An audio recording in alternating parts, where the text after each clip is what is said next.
Hello বন্ধুরা, আশা করি সবাই ভালো আছেন। কম্পিউটার শিক্ষা 24 চ্যানেলে আপনাদেরকে স্বাগতম। আজকের ভিডিওতে আমি আলোচনা করব মাইক্রোসফট অফিস ওয়ার্ড থেকে কিভাবে আমরা বিভিন্ন পেজে বিভিন্ন ধরনের পেজ বর্ডার দিতে পারি ওইটা নিয়ে। তো আসুন ভিডিওটা শুরু করি।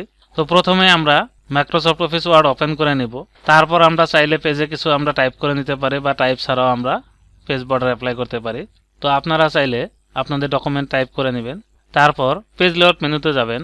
যাওয়ার পর এখানে দেখেন পেজ বর্ডার রয়েছে, তো আমরা পেজ বর্ডার অপশনে যাব।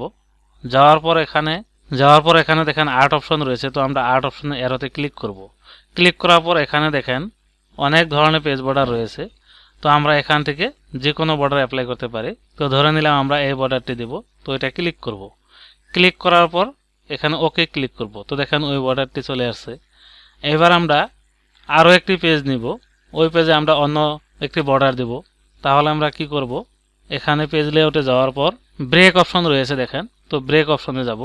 যাওয়ার পর নেক্সট পেজ ক্লিক করব। তো দেখেন নেক্সট আরও একটি পেজ চলে আসছে। তো আমরা চাইলে এই পেজে যা ডকুমেন্ট টাইপ করা প্রয়োজন আমরা টাইপ করে নিতে পারবো, যেরকম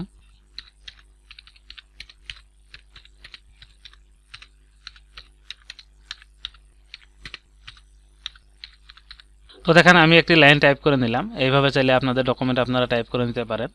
তারপর এই পেজ বর্ডারটি আমরা অন্য একটি বর্ডার দেব।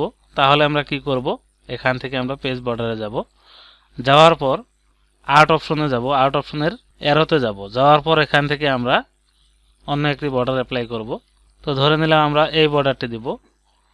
তো এবার আমরা অ্যাপ্লাই টু, এই জায়গায় দেখেন হোল ডকুমেন্ট রয়েছে, তো আমরা ওইটার অ্যারোতে ক্লিক করব। ক্লিক করার পর এখানে দিস সেকশন নামের একটি অপশন রয়েছে, তো আমরা দিস সেকশনে ক্লিক করব। তারপর ওকে ক্লিক করব।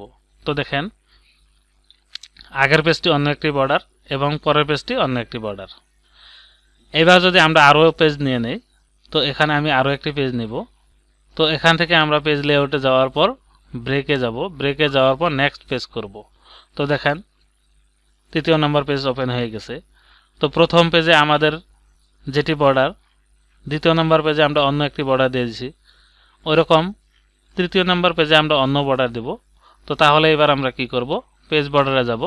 যাওয়ার পর আর্ট অপশনের অ্যারোতে যাব। যাওয়ার পর এখান থেকে আমরা কোন বর্ডারটি দেব এখান থেকে নিয়ে নিব।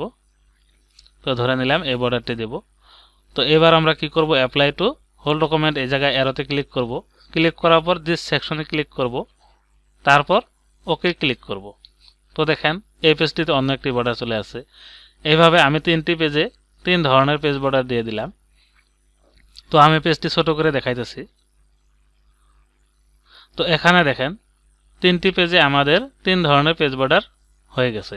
তো এইভাবে চাইলে আপনারাও আপনাদের পছন্দ মতে ভিন্ন ভিন্ন পেজে ভিন্ন ভিন্ন পেজ বর্ডার দিতে পারেন। তো আশা করি কিভাবে ভিন্ন পেজে ভিন্ন পেজ বর্ডার দেওয়া যায় ওটা বুঝতে পারছেন। তো আজকের টপিক্সের আলোচনা এতটুকুই।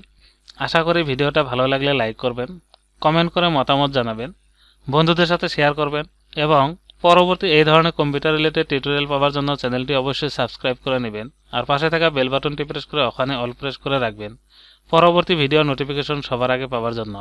Thank you.